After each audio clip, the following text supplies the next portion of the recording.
Salut, c'est encore moi. Aujourd'hui, on se retrouve pour une review matos. On va parler d'un dripper un peu chelou. Celui-là, le Lava D de chez Murdex. C'est un dripper double coil, mais simple coil. Vous allez voir hein, dans le descriptif. C'est un dripper avec lequel on va pouvoir faire chauffer un côté un coil, deux coils, ou l'autre côté. C'est-à-dire on va pouvoir choisir le côté qu'on veut chauffer. Est-ce que ça fonctionne ou pas pourquoi pas. Je l'ai testé depuis un petit moment. Ça fait combien de temps que j'ai reçu ce truc-là? Ça fait au moins 15 jours. Hein. Je vous avouerai que j'ai pas vapé avec tous les jours, parce que dripper, il arrive un moment, voilà. Par contre, je l'ai testé convenablement. Hein, on n'a pas fait du unboxing. Je l'ai pas reçu le soir pour le reviewer le lendemain matin. Et du coup, je vais pouvoir vous donner mon avis sur ce truc-là. Donc on passe en plan serré tout de suite. Et puis on voit comment ça marche. Et puis on revient en plan large. Je vapote avec. Et puis je me tire. Voilà. Allez, à tout de suite. Allez, on y va. Donc, c'est livré dans une boîte comme ça. Oh, elle est mignonne la boîte. Avec un petit truc qui brille. Voilà. Murdex. Pareil, hein, le petit code d'authentification là qu'on va gratter comme ça et qu'on va aller voir sur le site du fabricant. Donc le Lava D, voilà, c'est cette bestiole là. Donc, toc, il va être livré dans une boîte comme ça, avec dedans des trucs en chinois, normal puisque ça vient de Chine, hein, une fois de plus. Le petit manuel. Donc il va nous donner la taille, le poids de cet atomiseur. Donc la taille, hein, c'est du diamètre 24, donc ça passera pas sur tout. Bon, sur les box qu'on a actuellement, ça le fera hein, quand même. Hein. 24 par 36, soit 47 grammes. C'est de l'acier du SS 304. Et puis une connexion 510, eh ben encore heureux. Hein. Et dans le kit, on va retrouver donc le Lavadé RDA. On va retrouver un Pyrex de rechange. Alors c'est pas un Pyrex de rechange, du coup c'est un Pyrex tout court. Vous allez voir pourquoi. Et puis un petit paquet de spare kit. Voilà, donc on nous le détaille ici comme ça. Voilà. Bon bref, hein, on va pas passer une heure là-dessus. On va continuer de démonter le bousin. Je sais pas lequel je vais vous montrer, j'en ai deux. Il y en a un où j'ai où j'ai rien monté justement, celui-là. Alors, comment ce truc est-il composé? Alors déjà, ça va commencer comme ça, par le dessus, avec un petit drip tip propriétaire. Voilà, tout simplement. La cloche en elle-même, hein, sur le dessus, là, cette cloche n'est pas percée, les arrivées d'air vont se faire par le dessous, donc. Voilà, le Clos 510 en dessous, la marque et le nom du truc. Et donc la particularité de cet atto, et ben cet atto, si on regarde là sur le côté, vous voyez, là il y a marqué A et B, là il y a marqué A, et là il y a marqué, il est où B, voilà ici. 3 airflows, un ici et un ici. Et la particularité de ce truc donc, ça va être de pouvoir, voilà, est-ce que c'est une bonne idée ou pas? Quand on ouvre l'intérieur ici, la particularité donc, ça va être de pouvoir mettre un double coil. De mettre deux coils, hein, comme on ferait classiquement sur un dripper, et de pouvoir choisir de faire chauffer les deux côtés, le côté gauche ou le côté droit. Ma foi, pourquoi pas? Après tout, l'innovation c'est toujours bon à prendre. Après, à savoir si c'est viable ou pas, eh ben, on verra par la suite. Voilà. Donc on est sur alors on n'est pas sur un style Facile Velocity si on veut, sauf qu'on a 3 postes au lieu d'en avoir 4. Voilà. 2 larges airflows dessous. Hein, y a quand même pas mal de place. Hein. Vous voyez, comme ça. C'est plutôt agréable pour ceux qui vont vouloir vaper assez aérien. Et puis la particularité de ce truc, eh ben, ça va être ce fameux système. Donc que je vais vous montrer tout de suite. Je vais remettre ça dessus, ça va être plus simple pour moi. On va avoir une petite flèche, donc ici, la petite flèche noire qu'on a là. Et puis du coup, on va venir se mettre en position sur les 3 positions. Donc soit sur le A plus B qui est ici, le B ou le A. Quand on va se mettre sur le A plus B, comme je suis ici, et ben en fait, on va avoir les 2 coils qui vont chauffer. et du coup les deux airflows opposés, donc qui seront ouverts. Si on se met sur la position A, qui est de l'autre côté, tac, comme ça, alors on va pouvoir régler l'ouverture de son airflow, bien sûr, du minimum au maximum. Et par contre, quand on est sur la position A, sur cette position-là, on va faire chauffer le coil A, tout simplement. Et puis quand on va se mettre sur la position B, donc à l'opposé, donc quand c'est pas sur une box, c'est pas forcément évident à tourner, parce qu'il faut quand même qu'il y ait une petite résistance, hein, cette histoire, pour que ça fonctionne. Quand on est sur la position B, on va faire fonctionner uniquement le côté B, et pareil, donc avec l'arrivée d'air sur la position B, voilà, tout simplement. Voilà, c'est un peu compliqué. Toc. Alors par contre, il y a une chose qu'il va falloir faire très attention quand on va monter son atomiseur. Comme on va avoir en position A ou en position B une arrivée d'air, bien sûr, qui va être sélectionnée sur le côté qui va être sélectionné. Par exemple, ici, je suis sur le côté A. Il va bien falloir faire gaffe de mettre ces coils du bon sens pour que, évidemment, quand je vais appuyer sur mon bouton Fire, le coil chauffe, mais que le coil chauffe du côté où il y a l'airflow ouvert. C'est-à-dire que si vous mettez... On a les repères hein, sur les pattes ici, avec marqué A, B et plus. Je sais pas si on voit bien, par contre. Pas trop de lumière à cet endroit-là. Donc du coup, si on met pas ses coils du bon côté, ça chauffera de ce côté-là avec l'airflow de l'autre côté. C'est complètement con. Voilà, faut bien faire attention hein, de mettre le B du bon côté et le A du bon côté. Je vais vous montrer après hein, sur le montage que j'ai déjà fait sur l'autre. C'est pas compliqué à comprendre. Voilà. Donc moi, pour être sûr de mon coup, en fait, pour être sûr que, admettons, quand je suis sur la position A, ça soit bien le coil A qui chauffe, et ben en fait, je me mets en position A, je regarde de l'autre côté où est mon airflow, donc mon airflow il est là par exemple, il est ouvert en grand, et du coup, je vais venir mettre mon coil A, c'est compliqué, ah putain, en plus j'ai l'impression de dire n'importe quoi, je vais mettre mon coil A, donc patte A ici, et plus ici, comme ça va chauffer au niveau du A, voilà, tout simplement. Et du coup, après, quand on se remettra sur la position des deux, c'est-à-dire A et B, les deux côtés chaufferont.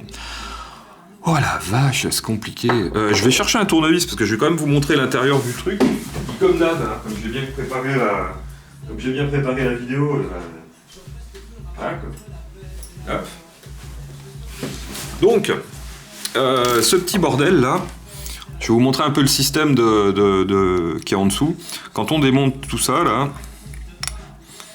on va avoir la petite vis qui est ici. Alors la petite vis, vous faites gaffe quand vous la démontez, parce que dès que vous allez l'enlever, en fait, il y a le petit insulateur, la petite protection qui va venir avec.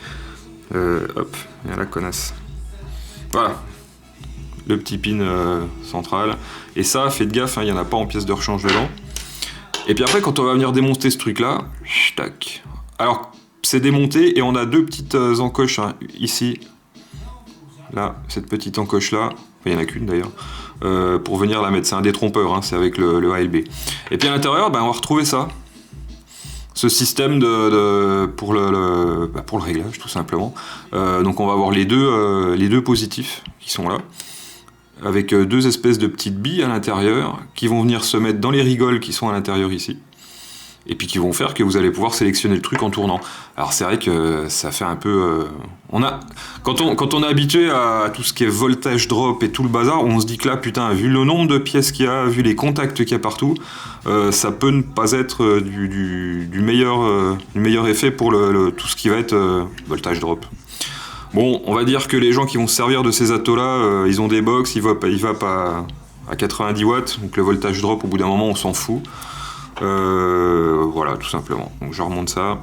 Faites gaffe quand vous le remontez, hein, de bien mettre l'encoche au bon endroit, et puis que quand vous appuyez comme ça, le truc se referme sur tout le tour, bien évidemment. Toc. Voilà. Si j'y arrive. C'est pas fait pour être démonté tous les jours non plus, hein, ce truc-là, je vous le dis tout de suite. Allez. Là, toi. Le fait qu'il y ait un petit ressort dedans, ça peut être un peu pénible à remettre au début. Faites gaffe de ne pas prendre le pas de vis en travers, justement. Toc, puis une fois que c'est fait, c'est fait. On est parti. Allez, toc. À la place de cette petite bague en ferraille, qui du coup j'ai mis plein de liquide dessus parce que je m'en suis servi, à la place de cette petite bague là, pas de cette cloche là, on va pouvoir enlever cette partie là si on veut. Tac. Donc cette partie là on peut la mettre dans n'importe quel sens, il n'y a pas d'incidence. Et à la place de ça, on va pouvoir mettre ce petit Pyrex qui est livré avec, et bah pour se retrouver avec un truc transparent, comme ça on voit un petit peu mieux comment on vape. Tout simplement, et puis ça lui donne un autre look, voilà, qui peut plaire à certains. Le fait de pouvoir voir un petit peu le niveau du liquide à l'intérieur, ça peut être sympatoche. Voilà. Après pour le remplissage, par le dessus, comme un dripper classique. Toc. Voilà. Allez. Ensuite, je vais redémonter ça. Je vais vous montrer un petit peu le montage. Moi j'ai fait un montage dedans là-haut, alors je vous épargne le montage. On n'en est plus là, on n'est pas en train de démontrer du matériel de débutant, donc on va pas non plus trop perdre de temps avec ça. J'ai fait un montage directement sur celui-là. Tac, donc j'enlève ça. Et donc c'est là qu'il faut donc bien faire attention quand on va venir mettre son repère A et son repère B, de bien mettre du bon côté pour que justement ça fonctionne comme il faut. Voilà, tout simplement. Truc qui me dérange un petit peu, moi, c'est quand on fait un montage avec un truc comme ça. Peut-être zoomer un peu. Quand on fait un montage avec un truc comme ça, d'être obligé de faire des pattes qui soient complètement tordues pour pouvoir se mettre au milieu de l'arrivée d'air, je trouve ça un peu chiant. Voilà. J'aime bien quand c'est droit directement. C'est pour ça que je suis assez adepte du simple coil. Et puis voilà, tout simplement. Alors ensuite, comment ça marche ? Alors déjà, est-ce que j'ai assez de batterie pour que ça fonctionne ? On va bien voir. Hop, donc je vais mettre ça sur une box, en l'occurrence la MX80 de chez Artery, que j'ai reçu hier. Tac. Alors, on va commencer donc en se mettant la petite flèche sur le repère des deux coils. Paf, ici comme ça. Donc on est comme ça. Alors moi ce que je trouve un peu chelou, c'est que les deux coils là, du coup quand on va vouloir régler son airflow, ça va être soit d'un côté comme ça, soit de l'autre. On peut quand même régler ces deux airflows.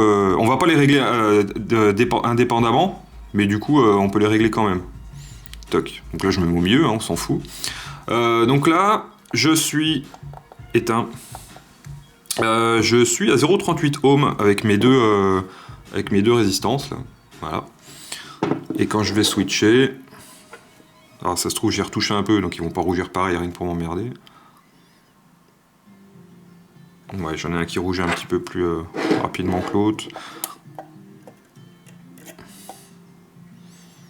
Donc on a les deux coils, voilà. On a nos deux coils qui rougissent. Donc là j'étais sur la position A et B. Si je me mets sur la position A, je vais mettre ça pour pas me cramer les pattes. Donc je mets sur la position A, j'ai un petit clic quand je vais tourner. Tac. J'ai un petit clic qui tourne, je me suis mis sur l'ouverture la plus grosse. J'enlève ça. Donc position A. Donc en théorie, ça va me faire chauffer le coil A, c'est-à-dire celui-là. Et donc celui-là qui est en face de cet airflow là. Comme ça.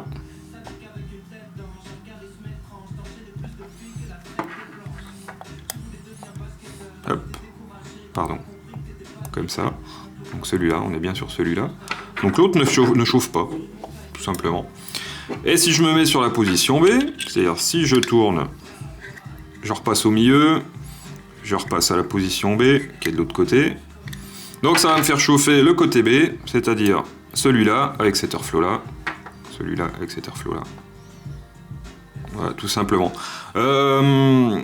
Sur certaines box, j'ai été emmerdé. En fait, quand je passais de simple à double, ça me laissait la même valeur. C'est-à-dire que là, je suis à 0,71 avec un seul coil, donc il n'y a pas de souci.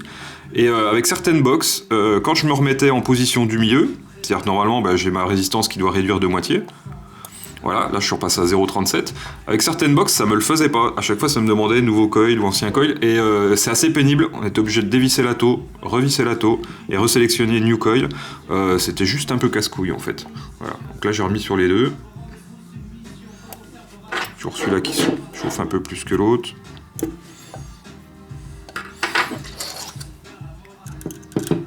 Souvent, ça vient juste du réglage.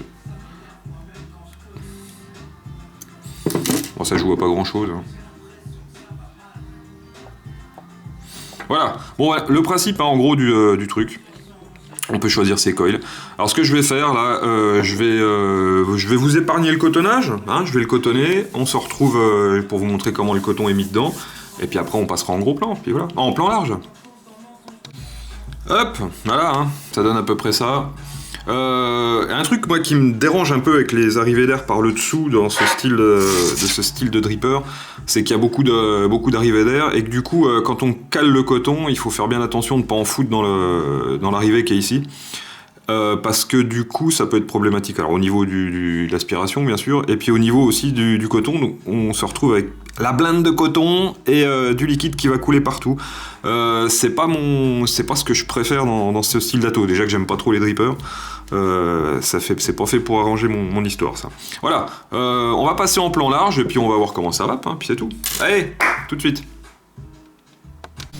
Bon, voilà, donc hein, j'ai monté le merdier là, je vais remettre un peu de liquide dessus quand même. Qu'est-ce que je vais bien pouvoir mettre dessus? Oh bah tiens, si je mettais du fixeur.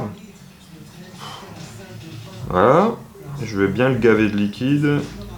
On va tester un coup en double, un coup en simple. Alors du coup, vous allez avoir que mon avis, hein. Ça va pas vous servir à grand chose, mais du coup, comme il faut pousser le test jusqu'au bout, poussons le test jusqu'au bout. Je vais pas mettre la cloche en vert, je vais juste mettre... Si, je vais mettre la cloche en vert. Peut-être que on verra quelque chose à l'écran, ou pas. Donc je vais remettre ma cloche en vert dessus. Comme ça. Hop. Voilà. Là je suis donc à 0,37 ohms, je suis avec donc les deux coils. 0,37 ohms, je vais me mettre à une cinquantaine de watts, ça sera déjà bien pour mes petits poumons. Donc mes airflow donc, sont sur le A et B, donc ouverts des deux côtés. Puis ma foi, ça marche comme ça marcherait avec un dripper double coil qui est à 0,37 ohms et avec lequel je vape à 50 watts. Ça fait une bonne vape, hein, d'ailleurs on me voit plus, ça y est. Donc, je suis là. Là j'étais en double coil. Je vais me mettre du coil d'un côté. J'appuie sur le bouton, ça va me détecter ma valeur de résistive, donc je suis à 0,75 ohms. Donc du coup, oubliez pas de descendre d'un cran quand même. Je vais me mettre à une trentaine de watts.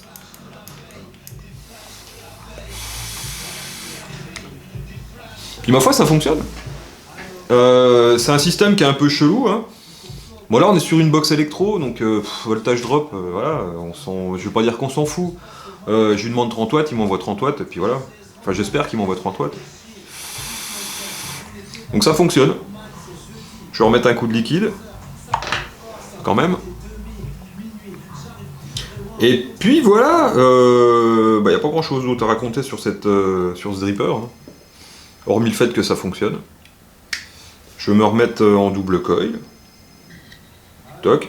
Une fois que le truc est rodé, hein, la bague tourne assez facilement. Alors après les contacts, comme c'est juste les contacts avec la petite gorge que je vous ai montré à l'intérieur et les petites billes là, je sais pas ce que ça peut donner avec le temps dans le long terme en fait, hein. Moi ça fait une bonne quinzaine de jours que j'ai reçu ce truc là, je crois.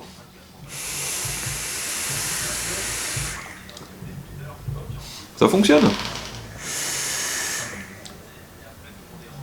Bref. Voilà.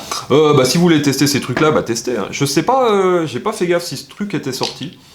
Moi c'est un contact que j'avais sur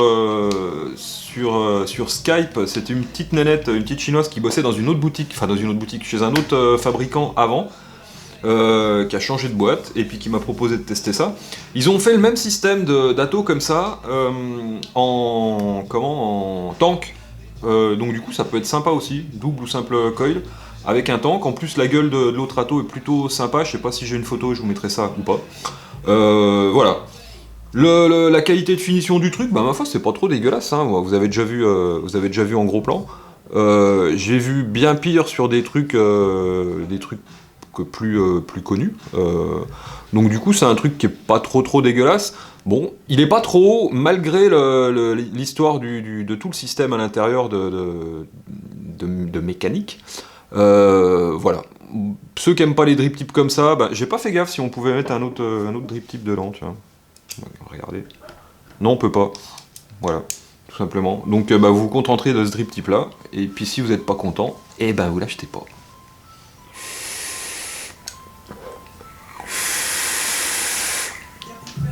Voilà. Allez, sur ces bonnes paroles, je me fais pas plus long, ça sert à rien de faire plus long.